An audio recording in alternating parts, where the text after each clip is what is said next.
اور صوفی پوئٹری بھی بلے شاہ, رومی, ایٹسٹرا. تو صوفی سچویشن خیلی بہت مختلف ہے, لیکن ہر سال اجمیر میں لاکھوں حاضر ہیں. جی جی, چونکہ ایسا ہم لوگوں نے دیکھا ہے کہ یار ہم لوگوں نے جتنا پڑھا ہے وہ جانتے ہیں کہ صوفیزم نے ہیومینٹی کی بہت سروس کی ہے, بہت جی ہاں, انسانیت کے لیے کام کیا ہے, خدمت کی ہے.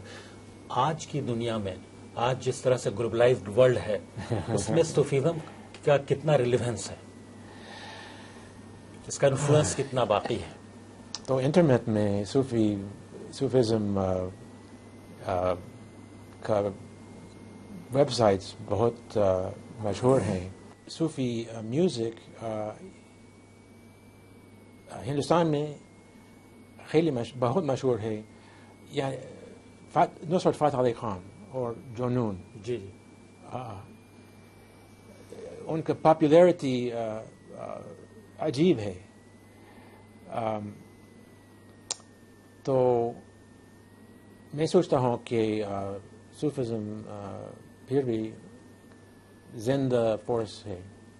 صوفیزم ایسا لگتا ہے کہ میوزک کی سطح پر صرف زندہ ہے, کیونکہ لوگ سمجھتے نہیں ہیں کہ جو بھی بات کہی جا رہی ہے وہ اس غزل میں, نظم میں, یا جو بھی وہ پوئٹری ہے, وہ اس سے زیادہ وہ لوگ میوزک سے, جس کو کہتے ہیں کہ ان اے اسٹیٹ آف ایکسٹیسی آ جاتے ہیں وہ, اس وجہ سے. جی ہاں, اور صوفی تاریخ میں یہ مسئلہ یعنی سماع بہت مشہور ہے.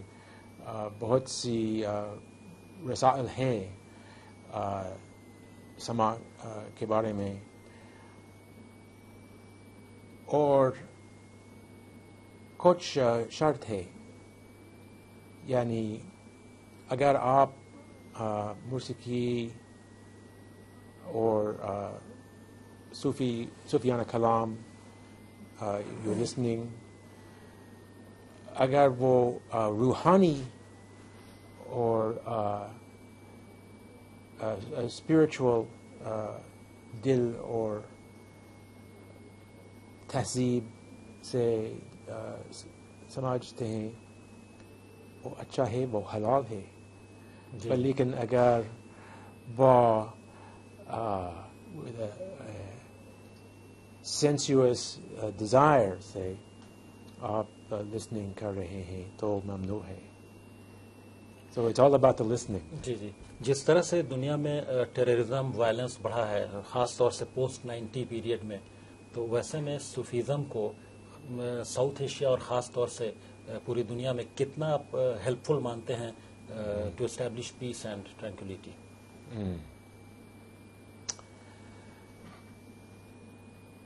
ایک صوفی نے کہا کہ التصوف کلہ ادب, یعنی صوفیزم پورا ادب ہے. یہ تہذیب الاخلاق, یہ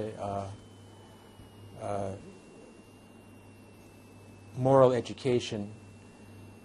میں سوچتا ہوں کہ اگر وہ حاضر ہے ہم پیس سے اور نزدیک رہیں گے. یعنی آپ کو یہ یقین ہے کہ صوفیزم جو ہے آئندہ آنے والے وقت میں لوگوں کو جوڑنے کا کام کرے گا دنیا میں اکراس دا گلوب؟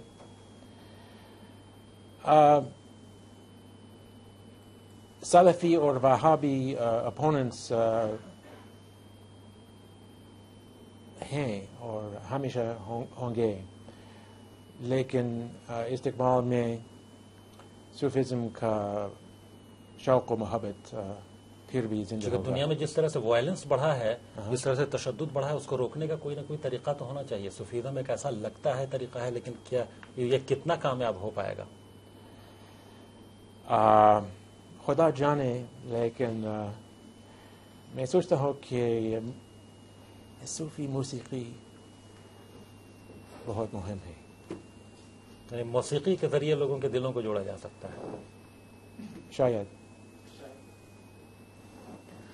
چلتے چلتے آپ چونکہ آپ کا کام مسلمانوں پر بھی ہے، اسلام پر بھی ہے، ساؤتھ ایشیا میں مسلمانوں کا مستقبل کیسا دیکھتے ہیں آپ؟ اور چونکہ آپ کا کام صوفیزم پر بھی ہے، مسلمان یہاں صوفیزم سے بھی بہت انفلوئنسڈ رہے ہیں، وہ ان تمام کنٹیکٹ مطلب اگر کو ہم احاطہ کریں تو یعنی تو وہ ایجوکیشنل لیول اور اکنامک لیول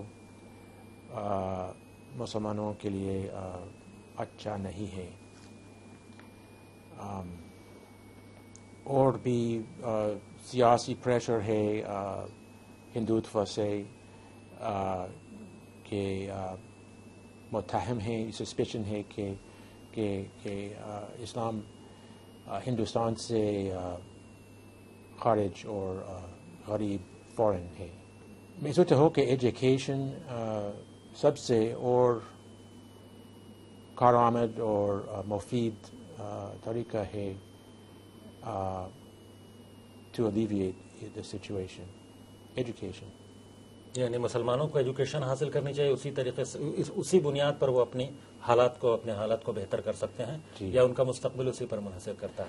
جی ہاں، اور اگر حکومت سے کافی امداد نہیں مل سکتا ہے تو مسلمانوں سے wealthy Muslims, there should be contributions, leadership, foundations.